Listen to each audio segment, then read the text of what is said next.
الحمد لله نحمده ونستعينه ونستغفره ونؤمن به ونتوكل عليه ونعوذ بالله من شرور أنفسنا وسيئات أعمالنا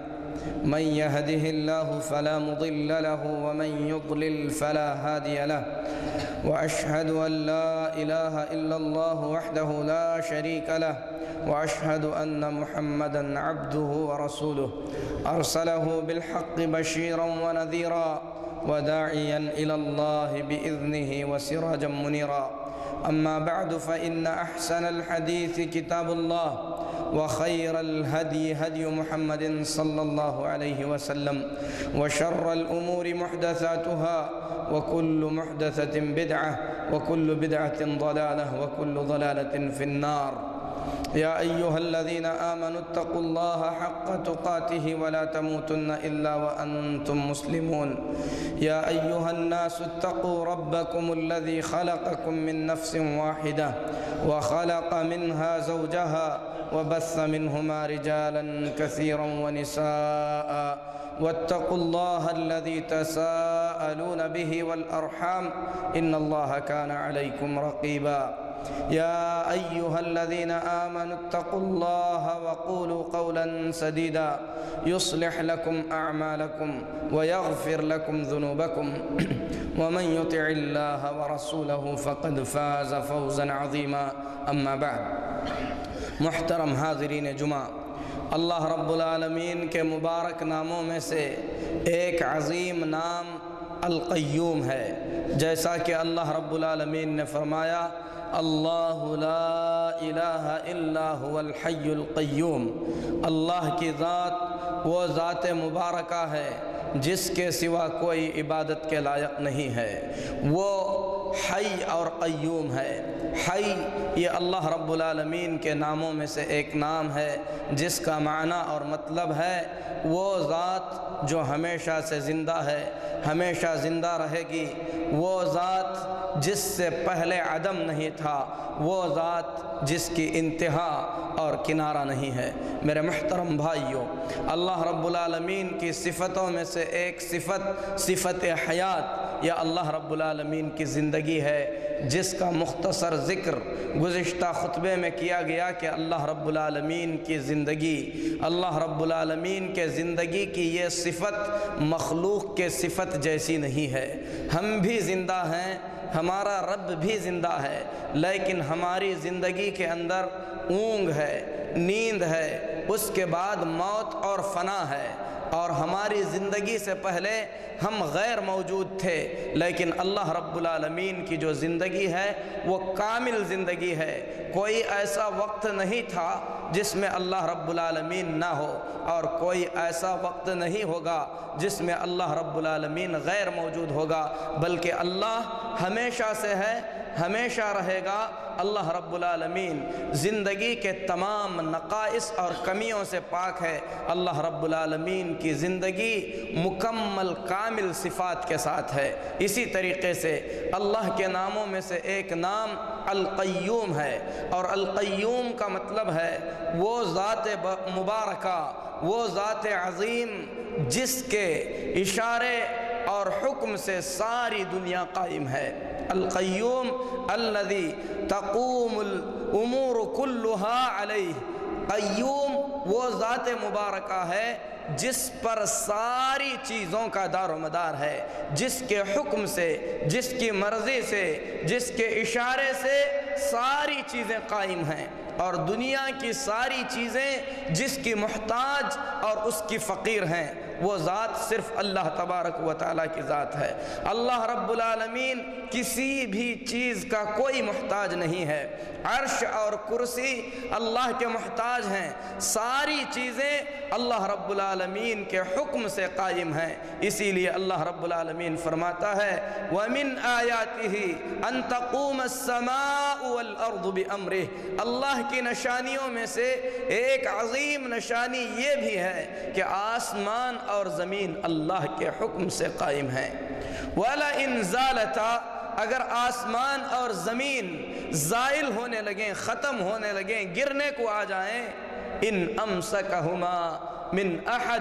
اللہ کے سوا کون ہے جو آسمان اور زمین کو تھام سکتا ہے، آسمان اور زمین کو پکڑ سکتا ہے؟ میرے محترم بھائیو، اللہ رب العالمین کی اس عظیم نشانی کے اندر اپنے مومن بندوں کے لیے بہت بڑی عبرت ہے جو اللہ کی اس نشانی کے اندر غور کریں کہ اتنے بڑے آسمان کو اللہ رب العالمین نے بغیر کسی ستون کے قائم کیا ہے۔ یہ کس کے حکم سے قائم ہے؟ اللہ رب العالمین اس نشانی کو یاد دلاتے ہوئے فرماتا ہے کہ تم آسمان کو دیکھتے ہو کہ بغیر کسی ستون کے کھڑا ہوا ہے، اس کو کون پکڑا ہوا ہے؟ میرے محترم بھائیو، دنیا کی تمام چیزوں کا قیام اللہ رب العالمین کے حکم اور اللہ کی مرضی سے ہے۔ اسی لیے آسمان اور زمین کے اندر جو کچھ بھی ہوتا ہے، جو کچھ تصرف ہوتا ہے، وہ صرف اور صرف اللہ رب العالمین کی مرضی سے ہوتا ہے، اللہ کے حکم اور اللہ کے علم سے ہوتا ہے۔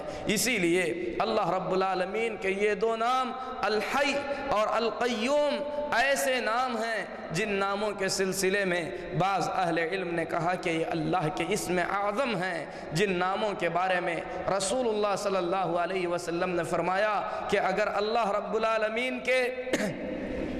اسم اعظم کے ذریعے اللہ کو پکارا جائے تو اللہ رب العالمین ضرور اس کی دعا کو قبول کر لیتا ہے۔ اسی لیے نبی کریم صلی اللہ علیہ وسلم کے سامنے کوئی بہت ہی زیادہ پریشان کن معاملہ آ جاتا تو آپ صلی اللہ علیہ وسلم اللہ کے انہی دو ناموں کا واسطہ دے کر، اللہ کے انہی دو ناموں کا وسیلہ دے کر پکارتے، فرمایا کرتے یا حی یا قیوم برحمتک استغیث، اے زندے، اے وہ ذات عظیم جو ہمیشہ سے قائم ہے، جس کے دم سے ساری چیزیں قائم ہیں، میں تجھ سے مدد طلب کرتا ہوں۔ اسی لیے میرے محترم بھائیو، ایک مومن مصیبت میں پھنس جائے، اس کی کشتی بھنور میں پھنس جائے، یا صحرا کے اندر طوفان آ جائے، بچے کی موت کا وقت آ جائے، دنیا کی بڑی سی بڑی پریشانی ایک مومن کے سر پر آ جائے تو اس کی زبان پر یہی کلمات ہوتے ہیں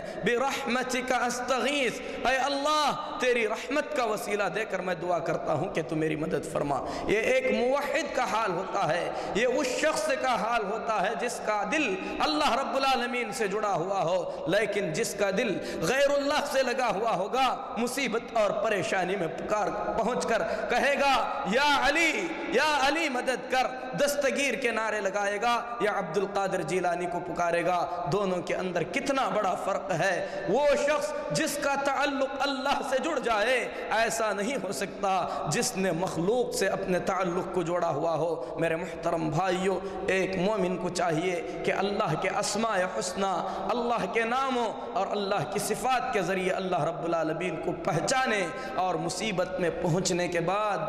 مخلوق کو دہائی دے کر مخلوق کو پکارنے کے بجائے خالق کو پکارے، کیونکہ اللہ کے سوا کسی کے اندر ایسی طاقت نہیں ہے جو آسمان اور زمین اس کے اندر پائی جانے والی چیزوں کے نظام کو چلا سکے۔ میرے محترم بھائیو،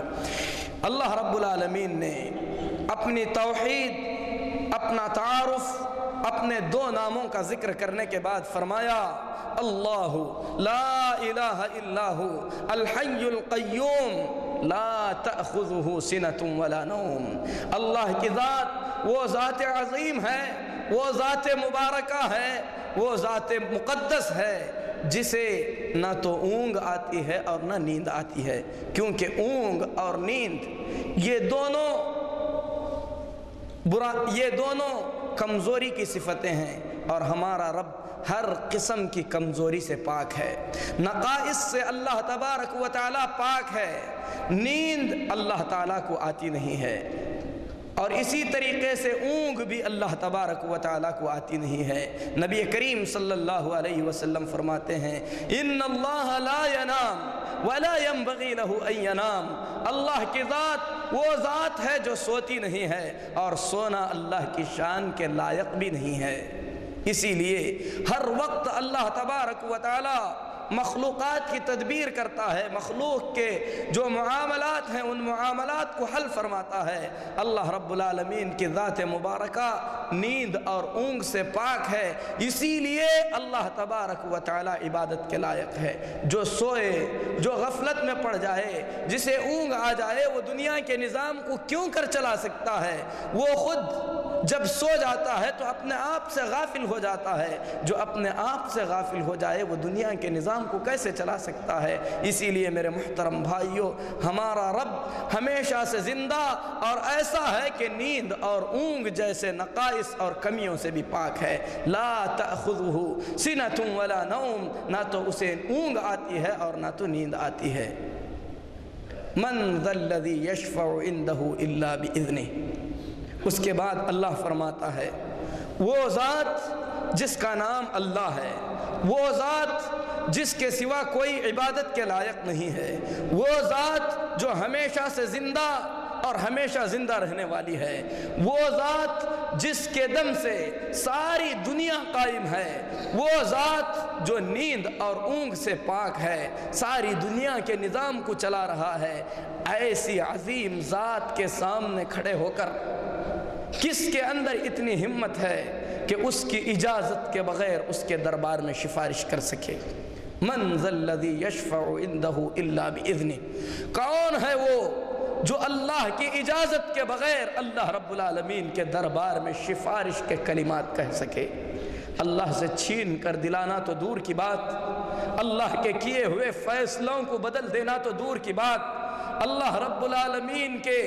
نازل کردہ حکم کے خلاف آواز اٹھانا تو دور کی بات، سفارش کے دو کلمات اللہ کے دربار میں کہنے کے لیے اللہ کی اجازت ضروری ہے۔ اللہ کی اجازت کے بغیر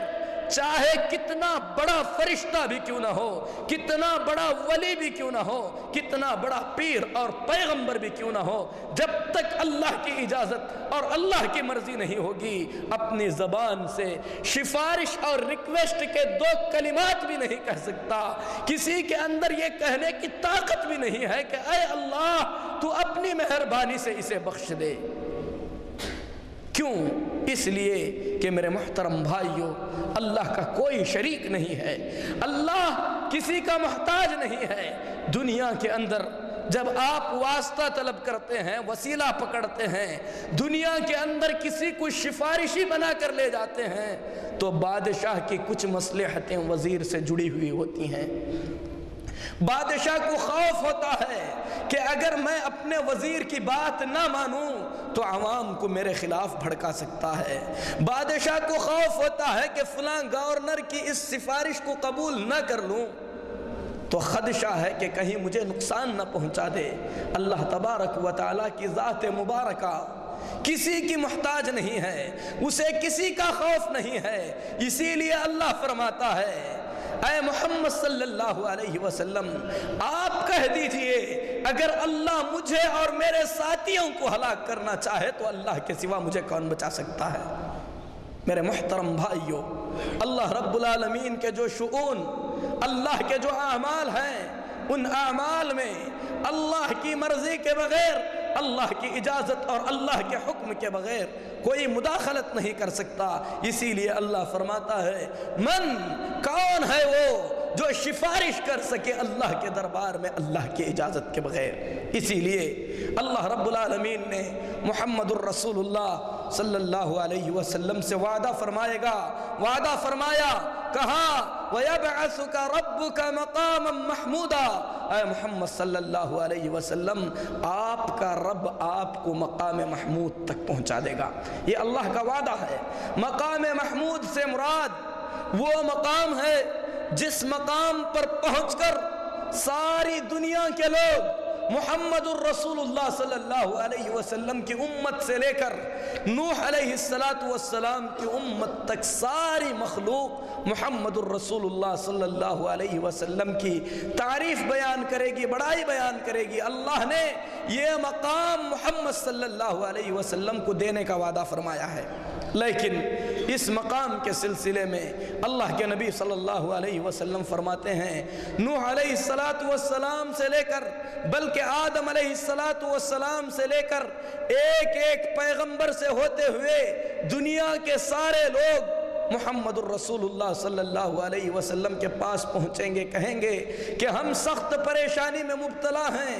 میدان محشر میں کافی عرصے سے کھڑے ہیں، جس مصیبت میں ہم کھڑے ہیں سب آپ دیکھ رہے ہیں، اللہ کے دربار میں اتنی التجا کر دیجئے، سفارش کر دیجئے کہ اللہ ہمارے درمیان فیصلہ فرما دے۔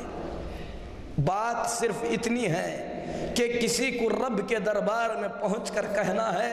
اے اللہ بندوں کے درمیان فیصلہ کر دے، لیکن کس کی ہمت ہوگی؟ آدم علیہ السلام کے پاس پہنچیں گے، اولیاء کو پکارنے والوں کو سوچنا چاہیے کہ انبیاء کا مقام، انبیاء کا مرتبہ تمام اولیاء سے اونچا اور بڑا ہوتا ہے۔ دنیا کے سارے ولیوں کو جڑا کر ایک نبی کے مقام تک نہیں پہنچایا جا سکتا۔ نبی اللہ کی طرف سے چنے ہوئے ہوتے ہیں، مصطفیٰ ہوتے ہیں، اللہ تعالیٰ بندوں کی ہدایت کے لیے تمام بندوں میں سے ان کو چن لیا ہے۔ سارے اولیاء مل کر کسی ایک نبی کے مقام کو نہیں پہنچ سکتے، لیکن جانتے ہو جب دنیا کے تمام لوگ میدان محشر میں نبی کے پاس پہنچیں گے، نبی کی فضیلتیں یاد دلا کر نبی سے کہیں گے کہ اللہ سے التجا کر دیجئے، اللہ سے سفارش کر دیجئے، اللہ سے اتنا کہہ دیجئے کہ بندوں کے درمیان فیصلہ فرما دے۔ اللہ کے نبی آدم علیہ السلام کہیں گے نفسی نفسی، میرے نفس کی مجھے پڑی ہوئی ہے، مجھے آج میرے جان کی فکر ہے۔ اللہ کے لیے بتاؤ عبد القادر جیلانی افضل ہیں یا آدم علیہ السلام افضل ہیں؟ ایک مومن جو کلمہ لا الہ الا اللہ کی گواہی دے، محمد الرسول اللہ صلی اللہ علیہ وسلم کو اللہ کا نبی تسلیم کرے، قرآن کو اللہ کی کتاب مانے، اپنی زبان سے یہ کلمات ہرگز نہیں کہہ سکتا کہ عبد القادر جیلانی نعوذ باللہ آدم علیہ السلام سے افضل ہیں، ہرگز نہیں ہو سکتے۔ آدم علیہ السلام اللہ کے نبی ہیں، اللہ نے انہیں اپنے ہاتھ سے پیدا کیا ہے، اسی لیے میدان محشر میں لوگ کہیں گے انت الذی خلقک اللہ بیدہ، آپ کی ذات وہ ذات ہے جنہیں اللہ نے اپنے ہاتھ سے پیدا کیا ہے، آپ کی ذات وہ ذات مبارکہ ہے کہ اللہ کے حکم سے فرشتوں نے آپ کو سجدہ کیا ہے، آپ کی ذات وہ ذات مبارکہ ہے کہ اللہ تعالیٰ نے آپ میں روح کو پھونکا ہے۔ پہنچیے رب کے دربار میں پہنچ کر اتنا کہہ دیجئے کہ بندوں کے درمیان فیصلہ کر دیا جائے۔ آدم علیہ السلام کہیں گے نفسی نفسی اذهبوا الى غیری اذهبوا الى نوح، آج مجھے میرے علاوہ کچھ سجھائی نہیں دیتا ہے، جاؤ نوح کے پاس پہنچ کر نوح سے درخواست کرو، کیونکہ انہیں اللہ نے ساری دنیا والوں کی جانب اپنا سب سے پہلا پیغمبر بنا کر بھیجا ہے۔ میرے محترم بھائیوں، نوح کے پاس پہنچیں گے، نوح سے سفارش کی درخواست کریں گے، نوح بھی یہی کہیں گے نفسی نفسی اذهبوا الى غیری، آج میرے علاوہ مجھے کچھ سمجھ میں نہیں آتا، ان ربی قد غضب اليوم غضبا لم يغضب مثله قبله ولن يغضب مثله بعده، آج ہمارا رب اتنے غصے میں ہے کہ اتنا غصہ رب کو اس سے پہلے بھی کبھی نہیں آیا، اس کے بعد بھی کبھی نہیں آئے گا۔ اللہ کے بندو، اس دن کے لیے ہم نے کیا تیاریاں کی ہیں؟ اس دن کے لیے جس دن جبار عزیز اور متکبر اللہ جل جلالہ اتنے غصے میں ہے کہ اتنا غصہ اللہ کو اس سے پہلے بھی کبھی نہیں آیا تھا، اس کے بعد بھی کبھی نہیں آئے گا۔ اس دن میرے اور آپ کے بیچ فیصلہ ہونا ہے، فیصلہ یہ ہونا ہے کہ یا تو اسے جنت میں پہنچا دو یا تو جہنم میں پھینک دو۔ جہنم میں اگر پھینک دیے گئے چیختے رہیں چلاتے رہیں کوئی پرواہ نہیں کی جائے گی، جہنم کے اندر ہمیشہ کے لیے جلنے کو چھوڑ دیا جائے گا۔ نوح کہیں گے اذهبوا الى غیری، میرے علاوہ دوسرے کے پاس چلے جانا، ابراہیم کے پاس جاؤ، وہ اللہ کے خلیل ہیں، انہوں نے اللہ رب العالمین کے خلیل ہیں، اللہ نے انہیں خلیل بنا لیا ہے، ہو سکتا ہے وہ تمہارا کچھ کر سکیں۔ ابراہیم کے پاس پہنچیں گے، وہ بھی یہی کہیں گے نفسی نفسی اذهبوا الی غیری، آج میرے علاوہ مجھے بھی کچھ سمجھ میں نہیں آتا، میرے علاوہ موسیٰ کے پاس جاؤ، وہ اللہ کے کلیم ہیں، دنیا میں ہی اللہ نے ان سے بات کیا تھا، بتاؤ جسے اللہ نے دنیا میں بات کیا ہے کیا کوئی ولی اس کے مقام تک پہنچ سکتا ہے؟ یہ نعرے عوام کو بے وقوف بنانے کے لیے جو لگائے جاتے ہیں کہ پیر کا دامن نہیں چھوڑیں گے، پیر ہمیں جنت تک پہنچا دیں گے، میرے محترم بھائیوں، دنیا کے اندر دیا جانے والا دھوکہ ہے۔ محمد الرسول اللہ صلی اللہ علیہ وسلم کی لائی ہوئی ترازو میں ان اعمال کو تولو، ان دھوکوں کو تولو تو ان دھوکوں کی حقیقت واضح ہو جائے گی۔ ابراہیم کہیں گے کہ میرے علاوہ دوسرے کے پاس جاؤ، موسیٰ کہیں گے میرے علاوہ دوسرے کے پاس جاؤ، عیسیٰ علیہ السلام جنہیں اللہ نے بغیر باپ کے پیدا کیا، جو اللہ کے حکم سے مردوں کو زندہ کیا کرتے تھے۔ نعرہ لگانے والے یہ بھی کہتے ہیں وَقُمْ بِإِذْنِ اللَّهِ کہہ کر مردوں کو زندہ کرتے تھے، اولیاء مردوں کو زندہ کرتے تھے، سب جھوٹ، دھوکہ اور فراڈ ہے۔ یہ معجزہ عیسیٰ علیہ السلام کے علاوہ کسی کو نہیں عطا کیا گیا ہے۔ محمد الرسول اللہ صلی اللہ علیہ وسلم نے بھی کسی مردے کو زندہ نہیں کیا ہے، اللہ نے عیسیٰ علیہ السلام کو بطور معجزے کے یہ چیز عطا فرمایا تھا کہ اللہ کا نام لے کر کہتے تھے تو مردہ زندہ ہو جاتا تھا۔ اتنے بڑے مقام پر پہنچے ہوئے نبی کہیں گے اذهبوا الی غیری، میرے علاوہ محمد الرسول اللہ صلی اللہ علیہ وسلم کے پاس جانا، جنہیں اللہ نے ساری دنیا کے لیے آخری پیغمبر بنا کر بھیجا تھا۔ میرے محترم بھائی، سفارش کیا ہے؟ واسطے کیا ہیں؟ وسیلے کیا ہوتے ہیں؟ نبی کریم صلی اللہ علیہ وسلم کی سفارش کرنے کے اس واقعے کو اپنی زندگی کے اندر ہمیشہ رکھ کر کسی بھی درگاہ پر ماتھا ٹیکنے سے پہلے سوچنا کہ محمد الرسول اللہ صلی اللہ علیہ وسلم بھی سفارش کریں گے تو اللہ کی اجازت سے کریں گے، اللہ کے حکم سے کریں گے، اللہ کی اجازت کے بغیر بھی محمد الرسول اللہ صلی اللہ علیہ وسلم رب کے دربار میں کوئی کلمہ نہیں کہہ سکیں گے۔ اسی لیے فرماتے ہیں جب سارے لوگ میرے پاس آئیں گے میں کہوں گا انا لہا، میں تمہارا یہ کام ضرور کروں گا۔ اس کے بعد اللہ کے نبی صلی اللہ علیہ وسلم رب کے دربار میں پہنچیں گے، دربار الہی میں پہنچ کر محمد الرسول اللہ صلی اللہ علیہ وسلم اللہ کو کوئی حکم نہیں دیں گے، کیونکہ اللہ پر کسی کا حکم چلتا نہیں ہے، بلکہ اللہ رب العالمین کو دیکھنے کے بعد ساری دنیا کے یہ امام، اللہ کے یہ مصطفیٰ بندے جنہیں اللہ تبارک و تعالیٰ نے سارے انسانوں میں چن کر سب سے افضل ترین مخلوق بنایا، وہ محمد صلی اللہ علیہ وسلم جن کے بارے میں اللہ نے فرمایا وَرَفَعْنَا لَكَ ذِكْرَكَ، اے محمد صلی اللہ علیہ وسلم ہم نے آپ کے ذکر کو بلند کیا، وہ محمد صلی اللہ علیہ وسلم جن کے رسالت کی گواہی ہر مسجد سے دنیا میں 10 مرتبہ سنائی دیتی ہے، اشہد ان لا الہ الا اللہ کے بعد اشہد ان محمد الرسول اللہ کا نعرہ بلند ہوتا ہے۔ اتنے اونچے مقام پر پہنچی ہوئی شخصیت بھی جب رب ذوالجلال کو دیکھیں گے تو فوراً سجدے میں گر جائیں گے۔ محمد صلی اللہ علیہ وسلم فرماتے ہیں جب تک اللہ کی مرضی ہوگی مجھے سجدے میں پڑا رہنے دے گا، میں سجدے میں گرا رہوں گا، اللہ کی تعریف کروں گا، اللہ کی بڑائی بیان کروں گا۔ اللہ تعریف کے وہ کلمات سکھائے گا جو اس وقت تک اپنی مخلوقات میں کسی کو نہیں سکھائے گئے ہیں۔ دربار الہی بڑا عظیم دربار ہے میرے محترم بھائیوں، مخلوق کے درباروں کو، بادشاہوں کے درباروں کو اللہ کے دربار کے ساتھ قیاس نہیں کیا جا سکتا۔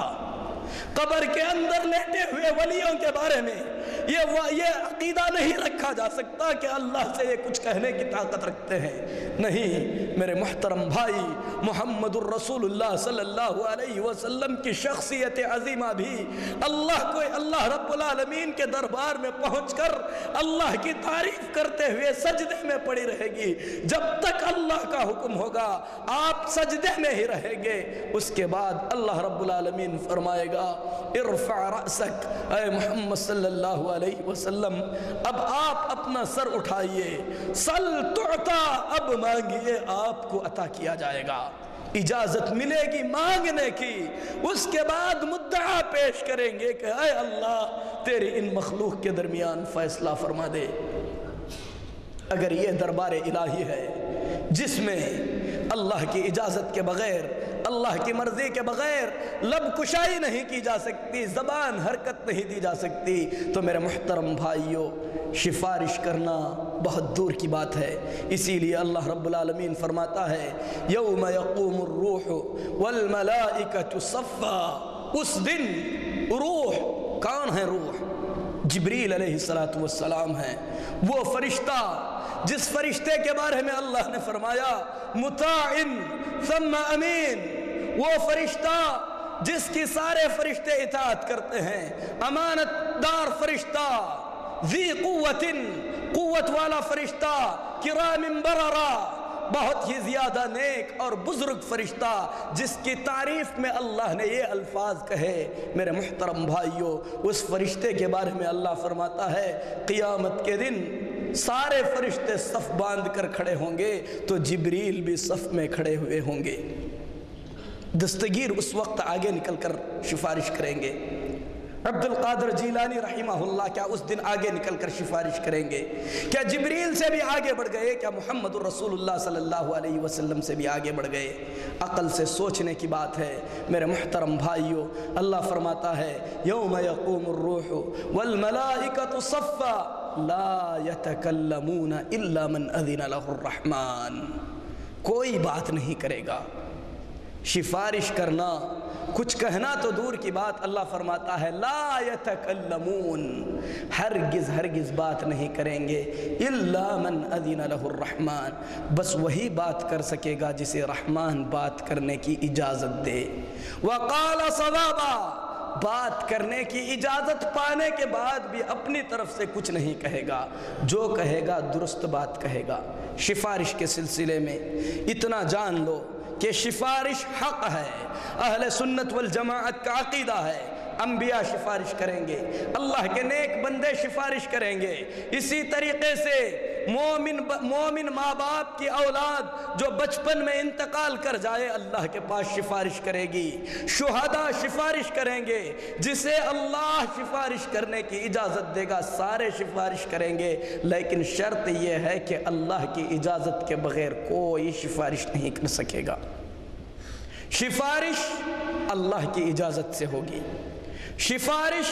جس کے حق میں کرنے کی اللہ اجازت دے گا اسی کے حق میں سفارش ہوگی۔ اگر اللہ کسی نبی کو سفارش کرنے کی اجازت دے دے تو اس کا مطلب یہ نہیں کہ وہ نبی کسی کے بھی حق میں سفارش کر سکتے ہیں، نہیں، اللہ تعالیٰ فرمائے گا کہ میرے فلاں بندوں کے درمیان حق میں سفارش کرو، انہی کے حق میں سفارش کی جائے گی۔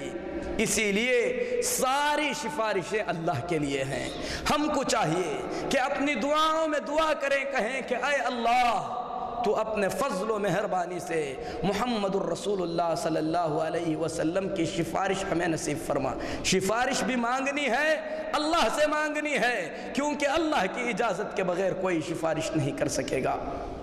جس کے حق میں اللہ سفارش کرنے کی اجازت دے گا اسی کے حق میں سفارش ہو سکے گی۔ من ذا الذی یشفع عندہ الا باذنہ، کون ہے وہ جو اللہ کی اجازت کے بغیر اللہ کے دربار میں سفارش کر سکے؟ یعلم ما بین ایدیہم وما خلفہم، اللہ تبارک و تعالی جو کچھ دنیا میں ہوا ہے وہ بھی جانتا ہے، جو کچھ ان کے بعد آنے والا یعنی آخرت کا ہے اس کو بھی جانتا ہے۔ یعلم ما بین ایدیہم، جو کچھ سامنے آنے والا ہے اسے بھی جانتا ہے، وما خلفہم، جو کچھ میرے بندوں کے پیچھے ہے اسے بھی جانتا ہے۔ مفسرین کہتے ہیں کہ یہاں پر گزری ہوئی باتوں کو جاننے سے مراد دنیا کی ابتدا سے لے کر جو کچھ ہوا ہے وہ سب اللہ کے علم میں ہے۔ بعد میں آنے والی باتوں کو جاننے سے مراد قیامت تک جو کچھ ہونے والا ہے اس کو جاننا ہے۔ اللہ رب العالمین تمام چیزوں کو جانتا ہے، اللہ رب العالمین کے علم سے کوئی چیز مخفی نہیں ہے۔ تو میرے محترم بھائیوں، اس عظیم آیت کے اندر اللہ رب العالمین کا تعارف کرایا گیا ہے، جس میں اور بھی کچھ باتیں باقی ہیں جنہیں انشاءاللہ اگلے خطبے میں بیان کیا جائے گا۔ اسی لیے اس آیت کریمہ کا اتنا مقام، اتنا مرتبہ ہے کہ اس آیت میں صرف اللہ کی ذات مبارکہ کے سلسلے میں اللہ کے بارے میں ساری باتیں بتائی گئی ہیں۔ اس آیت کریمہ کی فضیلت میں جیسا کہ گزشتہ خطبے میں بھی بیان کیا گیا، یاد دہانی کے لیے دوبارہ یہ بیان کیا جاتا ہے کہ یہ قرآن مجید کی سب سے افضل ترین آیت ہے۔ اس آیت کا رات میں پڑھنا رات بھر انسان کو شیطان کے شر سے محفوظ رکھتا ہے، دن میں اس آیت کی تلاوت کرنا دن بھر انسان کو شیطان کے شر سے محفوظ رکھتا ہے۔ اس آیت کریمہ کو ہر نماز کے بعد اگر آدمی پڑھنے کی عادت ڈالتا ہے تو نبی کریم صلی اللہ علیہ وسلم فرماتے ہیں کہ اس کے اور موت کے بیچ میں صرف، اس کے اور جنت کے بیچ میں صرف موت کا فاصلہ ہے۔ ہم اللہ سے دعا کرتے ہیں کہ اللہ تعالیٰ نے جس کتاب عظیم کو بندوں کی ہدایت کے لیے نازل فرمایا ہے، اس عظیم کتاب کو سمجھ کر اس کے مطابق عمل کرنے کی اللہ توفیق عطا فرمائے۔ آخری سانس تک اللہ تعالیٰ توحید پر باقی رکھے، آخری سانس تک اللہ رب العالمین نبی اکرم جناب محمد الرسول اللہ صلی اللہ علیہ وسلم کے لائے ہوئے صحیح دین پر عمل کی توفیق عطا فرمائے۔ اقول قولی ھذا واستغفر اللہ لی ولکم ولسائر المسلمین فاستغفروہ انہ هو الغفور الرحیم۔